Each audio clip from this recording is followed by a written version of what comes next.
Will your son or daughter be ready for algebra? By Overlook Tutorial Academy. It is essential that each student succeed in math, especially algebra, because it is so big a segment of the SAT and ACT testing.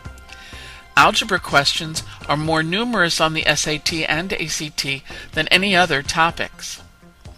In addition, many school districts require Algebra 1 for high school graduation. This article will give you some milestones you can check each year to be sure your student is on track for Algebra 1 in 8th or 9th grade. Certainly programs differ from school to school. Since algebra is so essential a part of education, in 2008, the U.S. Department of Education's National Mathematics Advisory Panel was given the task of creating a list of benchmarks for the foundations of algebra. Those benchmarks indicate that your son or daughter should have the following skills by the completion of each of these grades.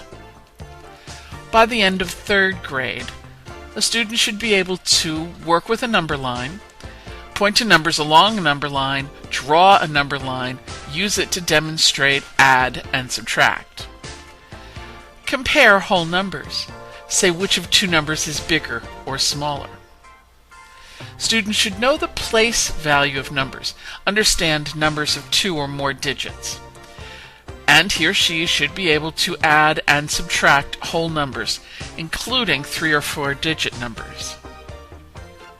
By the end of 4th grade, your son or daughter should be able to write and name fractions and decimals, represent fractions on a number line, compare fractions on a number line, and use other common representations of fractions and decimals, like pie charts. By the end of 5th grade, a student should be able to multiply whole numbers with several digits, complete long divisions with whole numbers, add and subtract fractions and decimals, and find perimeter and area of triangles and all the quadrilaterals that have at least one pair of parallel sides.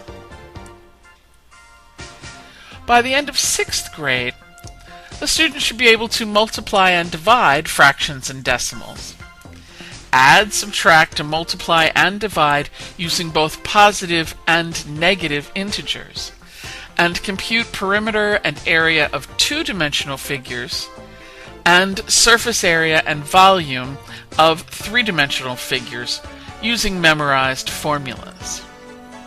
By the end of 7th grade, your son or daughter should be able to add, subtract, multiply, and divide using positive and negative fractions, solve problems involving percent and ratio, solve rate and proportion problems, find unknown lengths, angles, and areas, understand similar triangles, and compute and understand the concept of the slope of a line.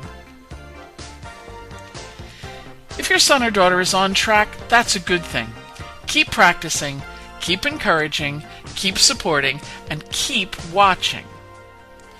But what if he or she is not?